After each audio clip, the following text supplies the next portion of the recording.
Hello दोस्तों, कैसे हैं आप लोग। हमारी आज की कहानी का नाम है अपमान। अरे बेटा, इसमें नींबू पानी क्यों ले आई, ये तो वाइन के गिलास हैं। वो कि मम्मी जी अभी चेंज कर लेती हूँ, स्नेहा ने अपनी सास से कहा। स्नेहा की सासू माँ अपनी किटी पार्टी की एक सहेली के साथ बैठी बातें कर रही थी। आज दोनों का नींबू पानी पीने का मन था। स्नेहा गिलास में लेकर गई तो उन्होंने टोक दिया। वैसे ये कोई नई बात नहीं है, स्नेहा के साथ यह टोका टाकी यहाँ चलती रहती है। यह लोग महानगर में रहने वाले हाई सोसाइटी टाइप के लोग हैं। स्नेहा एक बहुत संप्रभात परिवार की पैसे वाले घर की इकलौती लड़की है। अच्छा खासा कारोबार है उसके पिता का। स्नेहा ने भी सारे आराम बचपन से देखे हैं, लेकिन उसकी और इन लोगों के रहन सहन में काफ़ी अंतर है। कई बार उसके साथ यहाँ ऐसा व्यवहार होता है कि जैसे वह कोई अनपढ़ गंवार है, लेकिन वह शालीनता के साथ चुपचाप सह लेती है। वह मन में यही सोचती है कि उनका रहन सहन अलग है। बोल दिया तो बोल दिया, चलो कोई बात नहीं। वह उनके जैसे तौर तरीके सीखने की भी कोशिश कर रही है। उसके मन में कई बार यह सवाल तो आता है कि इन लोगों ने अपनी जैसी रहन सहन वाली लड़की से अपने बेटे की शादी क्यों नहीं करी। शायद वह यह नहीं समझ पा रही है कि स्नेहा की खूबसूरती और उसके पिता का अच्छा खासा कारोबार ही है जिसने इन लोगों को मजबूर कर दिया इस शादी के लिए। जबकि स्नेहा के पिता ने कहा था कि हम छोटे शहर के लोग हैं, रहन सहन में बहुत अंतर है। तब सासू माँ ने कहा था, कोई बात नहीं, हम सब सिखा लेंगे।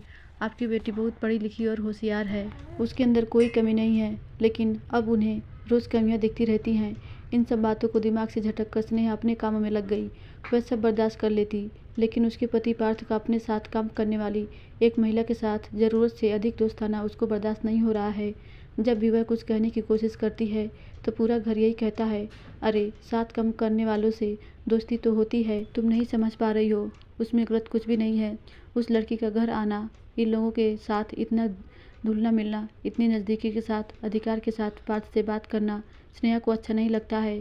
पर हमेशा यह कह दिया जाता है इसमें कुछ गलत नहीं है।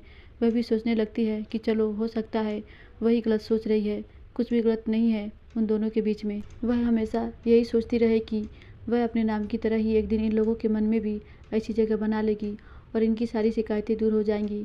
आज का तो पूरा दिन इसी सब ऊहा-पोह में निकल गया, पता ही नहीं चला कब शाम हो गई।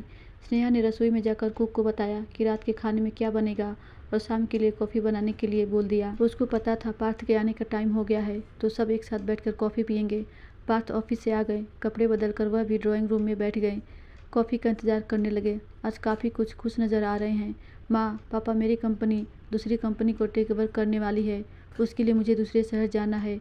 सारे बोर्ड ऑफ डायरेक्टर की मीटिंग रखी गई है। मीटिंग के बाद एक फैमिली पार्टी होगी जिसमें सबको अपने वाइफ के साथ आना है। बोलकर पार्थ चुप हो गया। स्नेहा मन में खुश हो गई, इस बहाने उसको भी पार्थ के साथ बाहर जाने का मौका मिलेगा, वरना तो वह हमेशा काम में बिजी रहते हैं। अच्छा बेटा, ऐसी बात है तो फिर स्नेहा को कुछ अच्छे कपड़ों की शॉपिंग करा दे, जैसे पार्टी में पहनने हो। पार्थ की माँ ने कहा, माँ मैं सोच रहा था कि अंजलि को अपने साथ ले जाऊँ, स्नेहा उस पार्टी में सेट नहीं होगी। मुझे लगता नहीं कि स्नेहा को कोई प्रॉब्लम होगी अगर अंजलि मेरे साथ जाए। वहाँ कौन जानता है कि अंजलि मेरी वाइफ नहीं है। ये सुनकर स्नेहा तो सन्न रह गई। वह कुछ बोली नहीं, चुपचाप अपने कमरे में चली गई। अरे क्या हुआ डार्लिंग, बुरा मान गई। पीछे पीछे पार्थ भी रूम में आ गए। मेरी जगह किसी और को ले जाने की बात कर रहे हैं तो मुझे दुख तो होगा ही। यह कौन सी बात हुई। अरे समझा करो, तुम्हारी जगह कौन ले सकता है, बस कंपनी का मामला है, जरा पार्टी में ले जाने की तो बात है, और तो कोई बात नहीं, प्लीज़ तुम समझो ना। तभी पार्थ का कोई फ़ोन आ गया तो वह फ़ोन सुनने रूम से बाहर चला गया। इस दुखी उदासी के माहौल में जबकि स्नेहा के मन में अंदर से बहुत गुस्सा भी है, इस बात को लेकर उसको कई सवाल पहले पढ़ी हुई उषा प्रियवदा की उपन्यास याद आ गई।